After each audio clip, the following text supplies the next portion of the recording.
Hello and welcome everybody to the Fake Sports League, where it's all statistics and no substance. I'm your host, Kenny Fisher. We are on to Game 7 of the third season. This is a big one. A lot of great matchups, a lot on the line, but today marks the end of the trade deadline. These will be your teams moving forward and into the playoffs. As such, we will not have a game on Tuesday as we usually do. The next game will be next week, but stay tapped into the Discord where we have player news and updates. And there we will release the new updated Season 4 draft board, so you can get an early look at some of those players that are about to be drafted come Season 4. So make sure you tap in, help your team manager scout out the players and build the team you want to see. Link in the description below.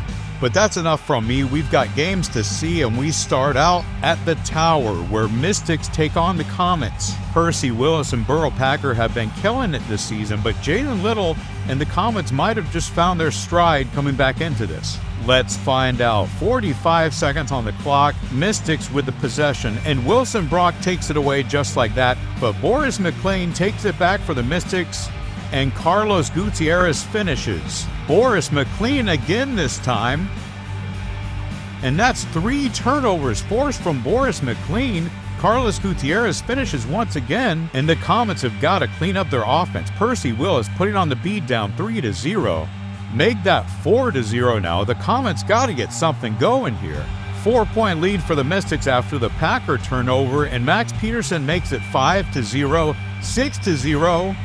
Can we see our first shutout of Season 3? Elvin Norgia gets it back, and Brady Sparks keeps them from shutting out the Comets, but man, this is bad. 7-1, Mystics win it at home, and the Comets are set back to the drawing board after Sammy Swatson and Jaden Little combined for 0 points. 5 turnovers today forced by this Mystics defense. 2 from Burrow Packer and 3 from Boris McLean. What a game there. And now we find ourselves in the Frogs Pond, where Drew Park and Gary Black hope to take on this #1 defense the Phantoms have. Let's see it. 1 point right away from Drew Park, but the Mystics tie it up. Chase Dubose 1-1, and it's Benny Bronk who takes it back for the Frogs, passes it out to Drew Park. The Frogs are up 2-1 now. 30 seconds on the clock, and the Frogs are the lead. Octavio Bryn now gets in on the action, and Jared Kelly takes it right back.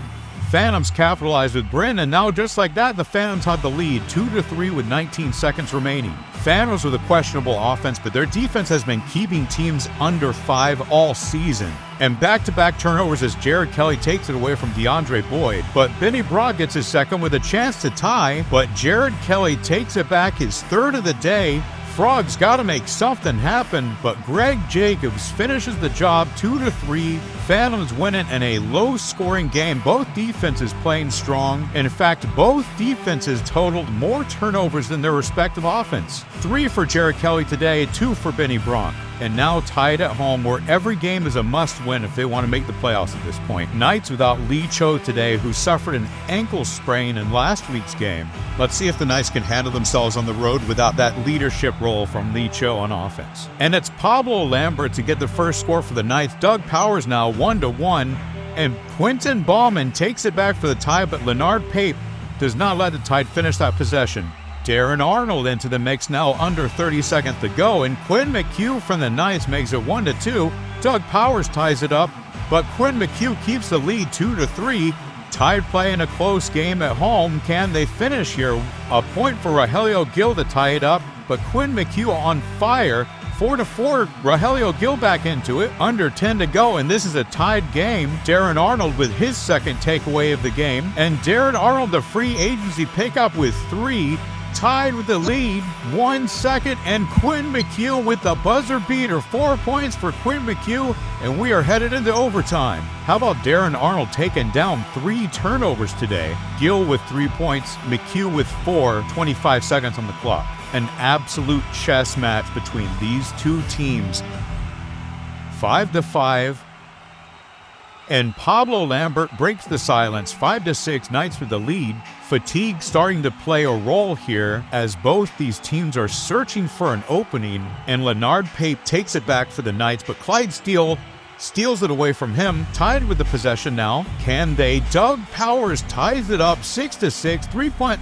But Aaron Dickens, the newcomer from the Knights, and his first career start wins the game for the Knights. Look at that, 6-7, and the Tide are on the wrong side of another close game. You gotta think that they are just one piece away from being something great, and they might just find it. Projected the first overall pick in the Season 4 draft. Make sure you check out the Discord to see our Season 4 draft class and let the Tide manager know who you think they should take at the first overall spot. That takes us to our game of the week, where our #1 overall Dragons host the Sharks, and we are looking at a good one here. Dynamic duo Marcus Evans and Al Key go head-to-head right up against Tobias Fonseca, maybe the best defender in the league. But Dragons' Francesco Sage, the 7th round pick, the last pick for the Dragons, is starting to make a name for himself and climbing the ranks in the MVP voting. A lot on the line here. Let's get into it. Al Key draws first blood for the Sharks, but Francesco Sage right back at him.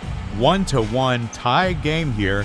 Francesco Sage with his second, but Marcus Evans is on the board now. 2-2, 3-2. Francesco Sage does it himself, and Joel Masons gets it back to him.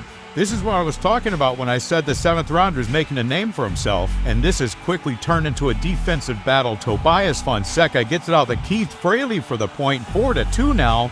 The Dragons with a healthy lead. Sol Bar gets it back to the Sharks, but Fonseca takes it away from him. This could be it for the Sharks, but Sol Bar gets his second, and Al Key finishes 4-3. Chet Linder keeps the possession, and Marcus Evans with another buzzer beater to send the Sharks to overtime.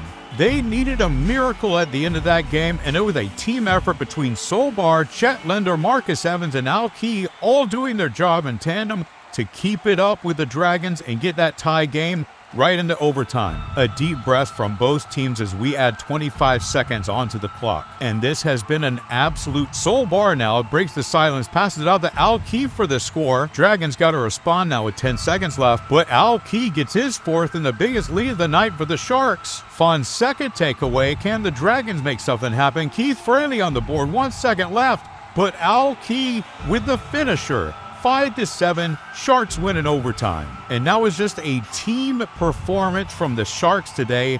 Al Key had 5 points, but don't let that fool you. It was a bounce and forth between the defense and the offense working in tandem, making something happen right when they needed it to happen, and Al Key just had the finishing blow. What a performance from the Sharks against the #1 team in the FSL on the road. Phantoms, Dragons, and Sharks separating themselves from the pack, with the Phantoms reclaiming their #1 spot in the rankings today. We've got 3 games left before the official FSL Season 3 playoffs. Who do you think will take home the trophy?